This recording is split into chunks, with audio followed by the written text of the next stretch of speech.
Welcome to our Breakfast Club call. My name is Pamela Pacheco, and I have the absolute honor, pleasure, and privilege of being your host on this beautiful Thursday morning. Today is Thursday, May 22nd, 2025. Whether you are joining us live, type a L in the chat, or R if you are watching the replay, I'm super grateful you are here with us today. I remember when I first embarked upon entrepreneurship almost 12 years ago, I was looking forward to these type of morning mentorship calls. And not only was I looking forward to these type of calls because of the information I was receiving, but I was looking forward to these type of calls because of the inspiration I was receiving. Garbage in is garbage out, and greatness in is greatness out. And how you start your day sets the tone for your day. Our subconscious minds are open the most in the morning and at night. So kudos to each and every single one of you guys that decided to start off your morning with some fire, with some positivity. So if you joined us last week, we were talking about, was it burnout? We're talking about knowing the difference and basically just being kind to yourself, right? And knowing when to take a break and knowing how instrumental that is. And today I wanted to talk to you guys about something that I think is important, because a lot of times when we are, whether we are dealing with burnout, or we are dealing with life, or we're dealing with business, or we are dealing with career, or we are dealing with family, or we are dealing with anything that has to do with any of the above, whether we are building a business, or we are building a dream, or we are building a lifestyle, we are building something that is going to outlive us. I believe that is very, very, very of the essence that we affirm the call and not the approval.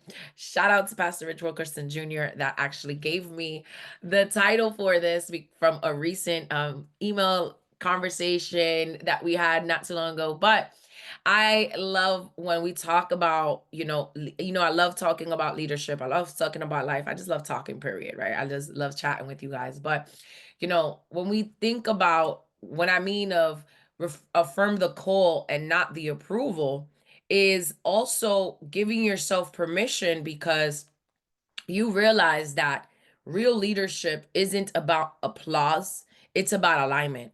And when I say give yourself permission, it's give yourself permission to be in alignment. If it's not, you guys know, if it's not a heck yes for me, it's a heck no, right? And I use a different word for that, but it's okay because it's the morning time and we're going to keep it PG. But I believe that it's super important that you understand these things, that it's not about the applause, but it is always about the alignment. And number one, if you're taking notes, because note takers are history makers, redirect rejection. So I was talking about the 5 enemies of network marketing. Did a call for Africa earlier this week, and we went over the 5 enemies of network marketing, right? And if you've ever heard me talk about the enemies of network marketing, you know exactly what I am talking about. We're talking about attrition, we're talking about apathy, we're talking about rejection, we're talking about dream stealers, right? We're talking about deception. And the number one out of all of these is rejection. And rejection is what stops a lot of people from just not only building a business, but building their dream life. And I always have the mindset when it comes to rejection. And I love my dad to death. Shout out to him. If you're watching this, papi, te amo. But the relationship always hasn't been that. And what always drove me in business when it came to rejection was that I said, you know what? I was rejected by the man that actually made me. My dad, when my dad and my mom got divorced when I was young, that's how I felt, right? Because when you don't have a relationship with your father, you're like, well, this is just how I feel, right? Well, that was the rejection that I needed, I guess, because that put a chip on my shoulder. So I didn't care to go through 1,000 no's. I didn't care, and I still don't, to go through 1,000,000 no's, because I got rejected from the man who contributed to making me, but my father in heaven never rejected me. So I've always been very, very aware of that. And I never really cared about rejection. And on the contrary, I always redirected rejection without even knowing it, because I was turning it from pain into purpose. And it's important to understand that when you're dealing with rejection, the more rejection you deal with, whether you're building a business, you're building a dream, you're building a lifestyle, you're building a relationship, you're building a movement, you're building an idea, you're building a legacy that's going to outlive you. The more rejection you go through, the better you will be. Not only as a businessman or woman, as a human being. Because it's understanding that Rejection isn't your ending, but it's evidence that you're on assignment. And rejection is redirection toward that refinement, that while you are in alignment. And let me explain. So, what do I mean by that? And Ed Milet is one of my favorite people. And he always says, life is happening for you, not to you. Rejection is a setup. And you often hear me say, the setback is the setup for the comeback. So if rejection is a redirection toward refinement, you have to understand that everything is happening for you. So it's working out for your good, no matter what it looks like, no matter what it feels like. It's also this perspective when it comes to in a leader, it's don't fear rejection. Study it, ask it, embrace it. What is this that is pushing me? What is it? What is it? Not only that it's pushing me toward, but what am I learning in the process? My always conversations with God in the morning when I get up and I give my gratitude and I'm like, thank you, God, for another day. I'm so grateful for this day, so grateful for another opportunity. It's always, how can I serve you, God? How can I serve you? How can I serve you? And I'm going to tell you guys, right? So recently, I went through some major rejection when it came to this Mental Health Matters conference, to the point where it was just, looking back at it, is like it wasn't rejection, it was redirection, right? However, for a moment, it almost took me off my game. It almost took me off my assignment, because I was like, you know what, God, I'm okay with not doing the conference. I know I've been going through my own mental health stuff. Like, it's okay. And God was just like, no, no, no, no. Like, I have you on assignment for a reason. Like, I need you to do this for a reason. And when you pray and you ask, and then you see things like the next day, you're like, okay, I'm not gonna not be obedient, because I know you have me exactly where you need me to be. And again, it's because life is happening for you, not to you. So that rejection led me to redirection, and it ended up even being a bigger blessing. It ended up being a bigger blessing. Here's also the reality. When you deal with rejection, I believe that it filters your faith tribe. It filters your faith tribe. There's a lot of people that, say that they're faithful, and you have them around you sometimes, and you're just like, yeah, there's faithful, those are my people, they believe, blah blah, until you got to deal with it. Until you got to deal with the thick of it. Anybody ever experienced that? It's like it was all good just a second ago, right? Until you dealt with something real, until you led with rejection. But here's the reality: why I love that rejection filters your faith tribe, because Tony Robbins said it best. He said, you're not rejected. Your old level is. Your old level is. And John C. Maxwell, one of my favorites, also says it very, very, very similarly. He's like, the wrong people saying no, it clears the room for the right people to say yes. That, when I remember reading that, I was just like completely mind boggled. Right. So you guys are going to hear from some of my favorites today. Jesus, John C. Maxwell, Tony Robbins, and Milet. I put it all together for y'all. But speaking of that, when I first hear it, I said, if the wrong people saying no clears for the room for the right people to say yes, then I just got to go through more no's. I got to just go through the rejection. I got to go through the rejection. So here's another thing. Rejection, if we really think about it, it really trains your resilience. Why is it that you get better the more rejection that you go through? Why is it that you become better? Why is it that your mindset grows? Why is it that you hear it all the time? Is like, the more rejection you go through, the better you will be. Why? Because if you're not being doubted, you're not doing anything different. That's the reality. If you're not being doubted, you're not doing anything different. You're doing things that are fitting the status quo. You're doing things to fit in, and you were born to stand out. Why are you dying to fit in? And that's just my type of people that I'm talking to right now, right? But rejection trains your resilience.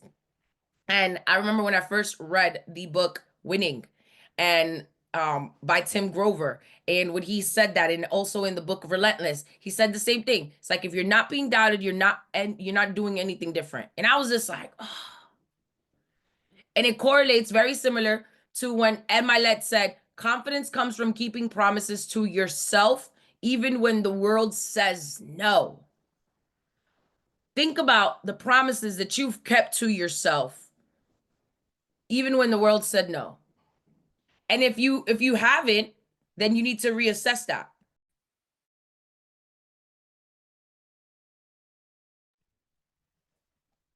So asking yourself that, because again, if you know you're not being doubted, if you're not doing anything different, if you're not being doubted, then it means that you have to move in such a way that it's not pleasing to anybody, that it's you're on assignment.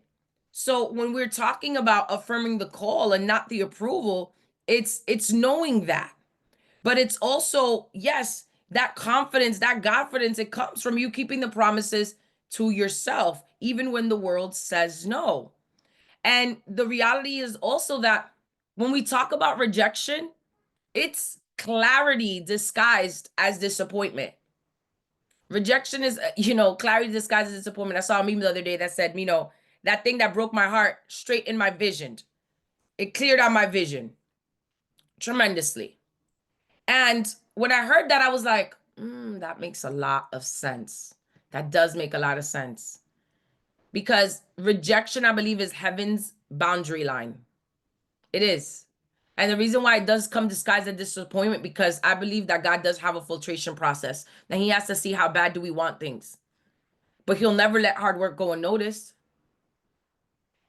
Here's what I've started doing myself. And it's not to impose a belief, my faithful belief upon you, but it's what I believe in, and you're tuned in. So thank you for your patience, and thank you for tuning in. Here's really like a faith check for you. But I always ask God, what's the no protecting me from? What is the no protecting me from? Or what is the no leading me to? Because if we heard earlier, the rejection is a redirection toward refinement. Rejection filters your faith tribe.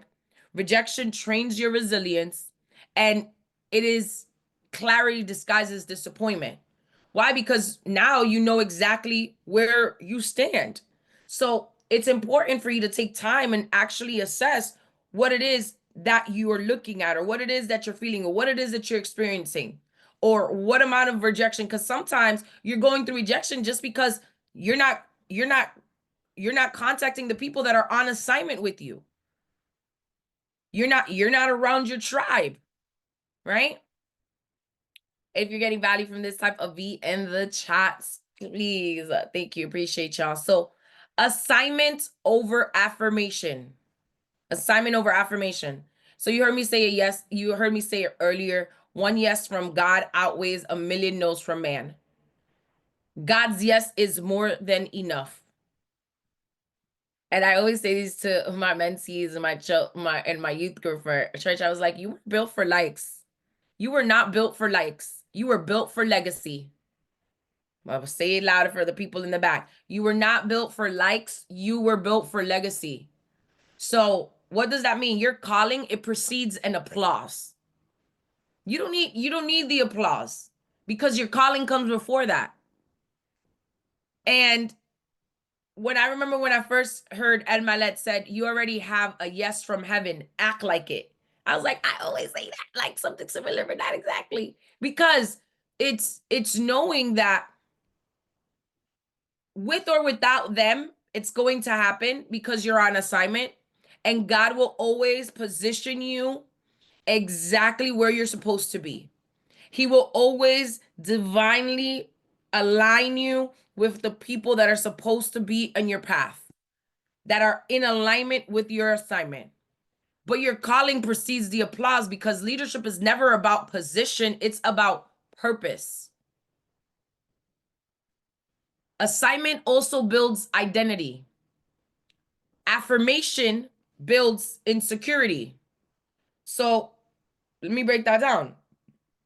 When you know you're on assignment, it's a certain level of swag that you move with. It's a certain level of certainty. It's a certain level of confidence. And again, that one yes from God will outweigh a million no's from man. And you got a yes from heaven, and me acting like it is within my identity. Because what affirmation does, it builds insecurity. When you're not sure what you have in your hands, when you're not sure who you are because of whose you are, when you're not certain about where you're going, when you're not certain about what you're doing, when you're not certain about who you're partnered up with, when you're not certain about the opportunity that you can grant people, when you're not certain about your product, when you're not certain about your service, when you're not certain about what your gifts are doing because they're making room for you, right? You need somebody else to come and affirm your greatness. I love my people. I love y'all because every time it's all love. I am so grateful for the community of people that just love me, that are near me, that are online, that are a little bit far, miles away. Man, I'm so blessed by the love, and you guys are constantly affirming over my life. But trust and believe that as much as I love the love, the affirmation, it did not do anything for my assignment. Why? Because when you get affirmed on something where you don't know you are on assignment, you're only going to build insecurity because you start Tim Grover, I remember when I first said this, he was like, stop negotiating your mission with people who don't understand it. I was like, sheesh. Stop negotiating your mission with people who don't understand it. So when you are looking for likes, and when you realize that you're not built for likes, but you were born for legacy, you stop caring about what anybody else has to say. And the affirmations from other people are great, but they just become a cherry on top of your identity because you know who you are because of whose you are. You know, Jesus never once asked the Pharisees to co-sign his identity. But anyway, because he knew exactly who he was. Assignment builds identity. When you know who you are because of whose you are, anything else is extra. Anything else is just, oh, thanks. Maybe that was a God wink. But your assignment is greater than any affirmation that you can receive from anybody. And here's also why it's not that the affirmations from people don't make me feel great and I love it. And it's not that it doesn't make me feel all fuzzy inside and I give him right back because I genuinely mean it. But I affirm so many things over my life every day. Like I'm speaking what it is that I want to seek every day over my life. Why? Because what option do I have? Which affirmations are you gonna affirm over your life? Oh, I had a conversation. It is crazy because last night, y'all know I always gotta just bear with me. So last night we had a worship night at church, and the word was on surrender. And I had just had that similar conversation with three different people. And these three people, they don't even know each other. And we were talking about the same thing in different situations. But it was like, I knew. See, and I was just telling them, I said, you know what it is? Because I know what the word says. The word of God can never be void. Jeremiah 29:11, it says his plans are to prosper, are to give me hope, are to give me a future. They're never to harm me. Romans 8:28 says, for all things, I will work out for good. I will work out all things, not one thing, not two things, not what happens in March, not what happens in May, all things. So all life is lifing. I get it. But which narrative is going to get better? Is going to allow you to get better? Is it the bitter one? No, you want to get better. So it's which narrative are you going to fuel? Because whatever you focus on will expand. Whatever you follow the longest becomes the strongest. Where emotion goes, energy flows. So I know whichever feeling I fuel is what will grow and is what will win. So even when I'm in moments of uncertainty or in moments of, man, I wish this could be better, or I wish this wasn't like this, or this is not as what I expected, or it's not favorable, or man, life is just beating me up. I remember and I affirm over my life the truth that it is that I know, because the testimony of Jesus is the spirit of prophecy. That means what he did for another, he will do it again. And that's why that is one of my favorite Maverick City music songs, by the way. And I know I just went down the rabbit hole, but it's okay. Right? But it's knowing that you're the affirmation is okay, but assignment is what is building your identity. And the affirmations that you speak over your life are what's going to shape and build that identity, the narrative that it is that you choose to focus on. Because y'all realize affirmation fades, but assignments, they fuel legacy. Your identity, it must be unshakable. It has to be independent of performance. I see a lot of people, they ranked up and they this and they that, and that's all they are, is they think that all they are is their rank. And it's like, y'all think y'all storing up them ranks in heaven? No, you're not. I'm sorry. You're way beyond that identity, like what you're identifying as. Because again, assignment is what fuels legacy. Your identity must be unshakable, independent of performance. Shout out to Tony Robbins, right? And that is one of those things that when you hear it, you're like, huh. Because somebody tells you, oh, you're not performing, or you're not where you want to be at. And a lot of times that somebody is yourself. I've done it to myself, because I care to win, because I want to get to the next level, because it matters. But I also remember that my assignment is what builds my identity. I'm not, it's also what fuels my legacy, but I am who I am independent of performance, because the one who could outperform me did, right? So when you're chasing who you're called to be, the need for applause, it disappears. It really, really does. Because God's yes is greater than man's validation. The word tells us the gifts and calling of God are irrevocable. You were called before they noticed, and you'll still be called after they forget. You were called before they noticed, and you will still be called after they forget. That's a word for somebody. Approval is seasonal. Calling is eternal. So let me break that down. Crowd favor is fleeting, but purpose is permanent. A lot of times we confuse seasonal popularity with eternal purpose. And you can't be desperate for attention and anchored in destiny at the same time. You can't care so much what people say, what people do, how people feel, what people think about you, but you're saying you're living for destiny, that you're living for legacy, that you're going to live out the calling and the purpose that God has over your life. Are you desperate for the attention, or are you anchored in the destiny? Because it can't be both. Two thoughts can't coexist at the same time. Again, popularity is temporary, but influence is eternal. Don't confuse seasonal popularity with eternal purpose. Your calling, it must outlive the climate. And you're like, wait, what does that mean? Your calling must outlive the climate. I remember when I was living in Massachusetts, man, it was so cold.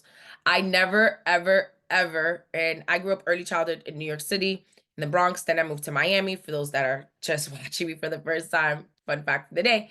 But anyway, I remember when I was in Massachusetts, I was living in Brockton, Massachusetts, about 30 minutes south of Boston, of the city. And it was raining, guys, but it was cold. Then it was snowing and raining at the same time. I remember calling my mom, and I am walking right now.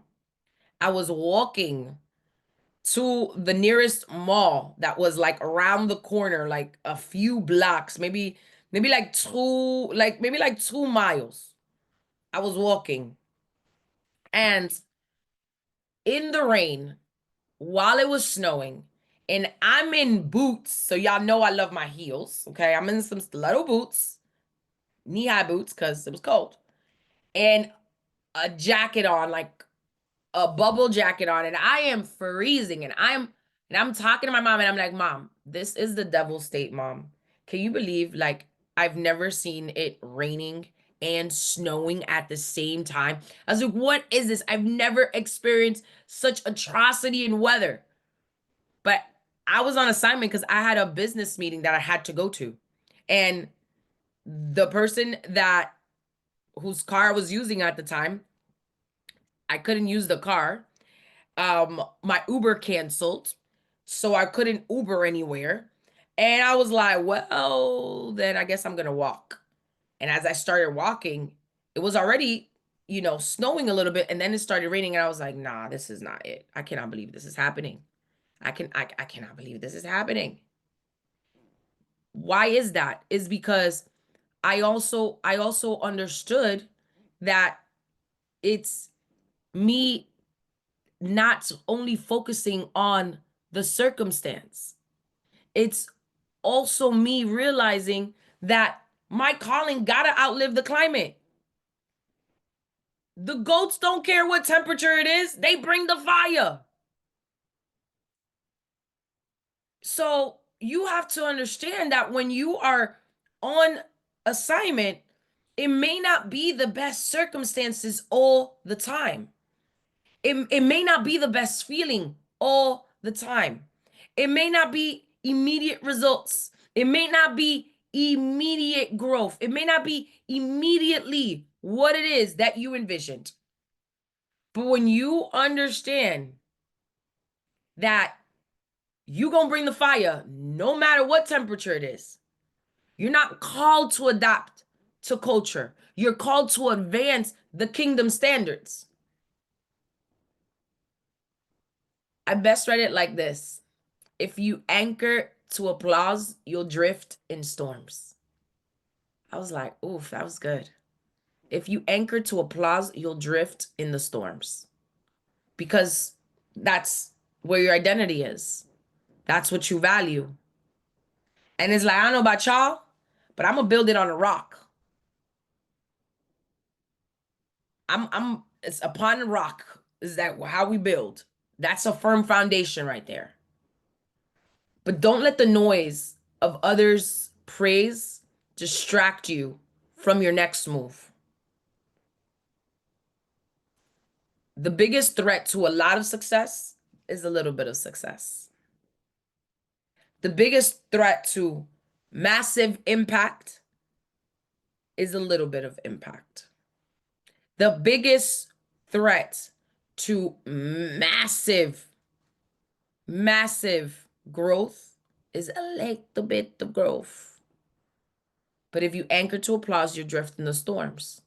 So what it is that you're building, do you realize that you're not building for likes, you're building for legacy? Do you realize that the assignment is greater than the affirmations? And that is completely up to you. But here's why, what matters in that as well. The crowd's response isn't the measure. Obedience is. Remember when I read this in my Let's book, is like, if nobody claps, will you still be committed? I was like, yeah, I'm gonna still be committed.